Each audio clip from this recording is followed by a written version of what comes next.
नमस्कार दोस्तों, मैं दिव्या आज आपके लिए लेकर आई हूँ सुभद्रा कुमारी चौहान जी की लिखी कहानी कदम्ब के फूल। भौजी, लो मैं लाया। सच? ले आए? कहाँ मिले? अरे बड़ी मुश्किल से ला पाया भौजी। तो मजदूरी ले लेना। क्या दोगी? तुम जो मांगो। पर मेरी मांगी हुई चीज मुझे दे भी सकोगी? क्यों ना दे सकूंगी? तुम मेरी वस्तु मेरे लिए ला सकते हो, तो क्या मैं तुम्हारी इच्छित वस्तु तुम्हें नहीं दे सकती? नहीं भौजी, ना दे सकोगी। फिर क्यों नाहक कहती हो? अब तुम ही ना लेना चाहो तो बात दूसरी है, पर मैंने तो कह दिया कि तुम जो मांगोगे मैं वही दूंगी। अच्छा, अभी जाने दो, समय आने पर मांग लूंगा। कहते हुए मोहन ने अपने घर की राह ली। दूर से आती हुई भामा की सास ने मोहन को कुछ दोने में लिए हुए घर के भीतर जाते हुए देखा था, किंतु वह ज्यों ही नजदीक पहुंची, मोहन दूसरे रास्ते से अपने घर की तरफ जा चुका था।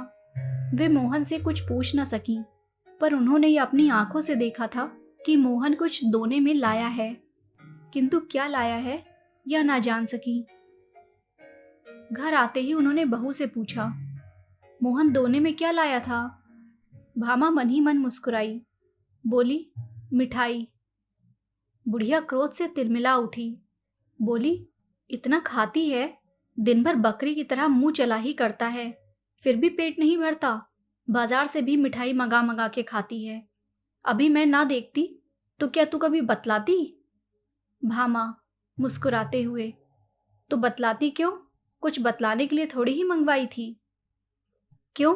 क्या मैं घर में कोई चीज ही नहीं हूं? तेरे लिए तो मिठाई के लिए पैसे हैं, मैं 4 पैसे दान दक्षिणा के लिए मांगू तो सदा मुंह से ना ही निकलती है।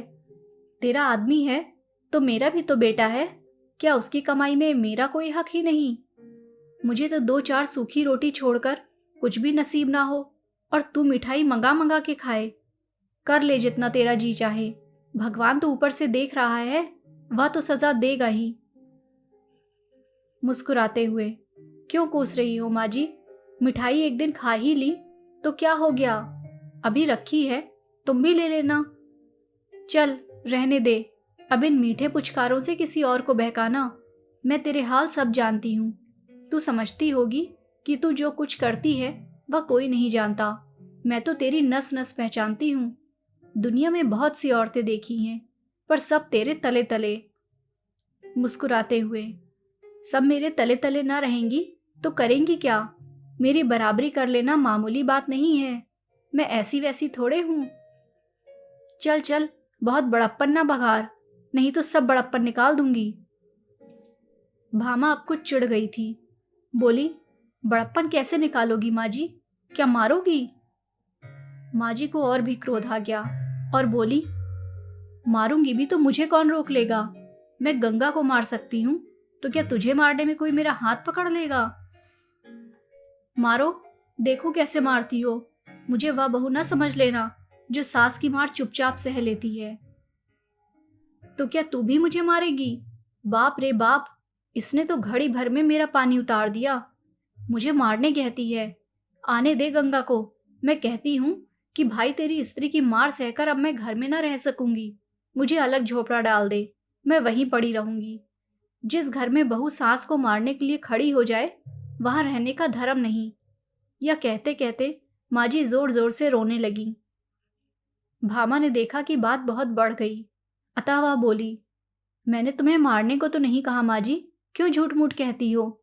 हाँ, मैं मार तो चुपचाप किसी की ना सहूंगी, अपने माँ बाप की नहीं सही तो किसी और की क्या सहूंगी? चुपचाप ना सहेगी तो मुझे भी मारेगी ना? वही बात तो हुई। यह मखमल में लपेट लपेट कर कहती है, तो क्या मेरी समझ में नहीं आता? माँ जी के जोर जोर से रोने के कारण आसपास की कई स्त्रियां इकट्ठी हो गई। कई भामा की तरफ सहानुभूति रखने वाली थीं, कई माँ जी की तरफ। पर इस समय माँ जी को फूट फूट कर रोते देखकर सबने भामा को ही भला बुरा कहा। सब माँ जी को घेर कर बैठ गईं। भामा अपराधिनी की तरह घर के भीतर चली गई। भामा ने सुना माँ जी आसपास बैठी हुई स्त्रियों से कह रही थीं, आप तो दोना भर भर मिठाई मंगा मंगा कर खाती है, और मैंने कभी अपने लिए पैसे धेले की चीज के लिए भी कहा तो फौरन ही टका सा जवाब दे देती है। कहती है पैसा ही नहीं है, इसके नाम से पैसे आ जाते हैं, मेरे नाम से कंगाली छा जाती है। किसी भी चीज के लिए तरस तरस के मांग मांग के जेब घिस जाती है। तब जी में आया तो ला दिया, नहीं तो कुत्ते की तरह भूखा करो। या मेरा इस घर में हाल है। आज भी दोना भर मिठाई मंगवाई है, मैंने जरा ही पूछा तो मारने के लिए खड़ी हो गई। कहती है मेरे आदमी की कमाई है, खाती हूँ, किसी के बाप की खाती हूँ क्या? उसका आदमी है तो मेरा भी तो बेटा है, उसका 12 आने हक है तो मेरा 4 आने तो होगा ही। पड़ोस की एक दूसरी बुढ़िया बोली, राम राम, यह पढ़ी लिखी होशियार है। पढ़ी लिखी है तो क्या हुआ, अक्ल तो कौड़ी के बराबर नहीं है। तुमने भी 9 महीने पेट में रखा बहन, तुम्हारा तो 16 आने हक है। बहू को बेटा माँ के लिए लौंडी बनाकर लाता है, वह तुम्हारे पैर दबाने और तुम्हारी सेवा करने के लिए है। हमारा नंदन तो जब तक बहू मेरे पैर नहीं दबा लेती, उसे अपनी कोठरी के अंदर ही नहीं आने देता। अपना ही माल खोटा हो तो परखने वाले का क्या दोष बहन? बेटा ही सपूत होता तो बहू आज मुझे मारने दौड़ती। गंगा प्रसाद गांव की प्राइमरी पाठशाला के दूसरे मास्टर की जगह के लिए उम्मीदवार थे। 17.5 रुपए माहवार की जगह के लिए 17.5 रुपए माहवार की जगह के लिए बेचारे दिन भर दौड़ धूप करते। इससे मिल उससे मिल, न जाने किसकी किसकी खुशामद करनी पड़ती। फिर भी नौकरी पाने की उन्हें बहुत कम उम्मीद थी। इधर वे कई मास से बेकार बैठे थे। भामा के पास कुछ जेवर थे जो हर माह गिरवी रखे जाते थे और किसी प्रकार काट कसर करके घर का खर्च चलता था। भामा पैसों को दांत तले दबाकर खर्च करती। सास और पति को खिलाकर स्वयं आधे पेट ही खाकर पानी से ही पेट भरकर उड़ जाती। कभी दाल का पानी ही पी लिया करती, कभी शाक उलझकर ही पेट भर लिया करती। रुपए पैसों की तंगी के कारण घर में प्रायः रोज ही इस प्रकार कलह मची रहती है। जब गंगा प्रसाद जी दिन भर की दौड़ धूप के बाद थके हारे घर लौटे, तब शाम हो रही थी। आंगन में उनकी माँ उदास बैठी थी। बेटे को देखा तो नीची आंख कर ली, कुछ बोली नहीं। गंगा प्रसाद अपनी माँ का बड़ा आदर करते थे, उनका बड़ा ख्याल करते थे। जिस बात से उन्हें जरा भी कष्ट होता वह बात वे कभी न करते थे। माँ को उदास देखकर वे माँ के पास जाकर बैठ गए। प्यार से माँ के गले में बाहें डाल दी। पूछा, क्यों माँ, आज उदास क्यों है? क्या कुछ तबीयत खराब है? नहीं, अच्छी है। कुछ भी तो हुआ है माँ, तू उदास है। अब माँ जी से ना रहा गया, फूट फूट के रोने लगी। बोली, कुछ नहीं, मैं आदमी औरत में लड़ाई नहीं लगवाना चाहती, बस इतना ही कहती हूँ कि अब मैं इस घर में ना रह सकूंगी। मेरे लिए अलग झोपड़ा बनवा दे, वहीं पड़ी रहूंगी। जी में आवे तो खर्च भी देना, नहीं तो मांग के खा लूंगी।